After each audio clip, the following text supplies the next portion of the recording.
أهلا وسهلا بكم.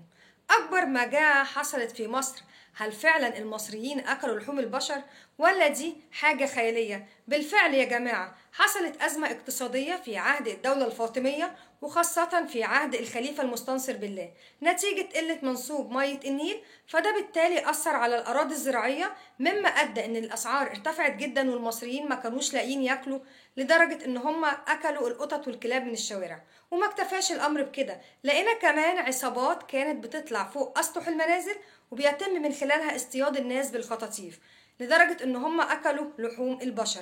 والفترة دي استمرت حوالي 7 سنوات، من 1064 ل 1071، بنسميها السنوات العجاف. علشان كده المستنصر بالله ما قدرش يحل الأزمة دي، فلجأ إلى والي عكا بدر الدين الجمالي، وفي الآخر استطاع إن هو فعلا يحل الأزمة دي بعد 7 سنين من العجاف. سمي المجاعة دي بالشدة المستنصرية.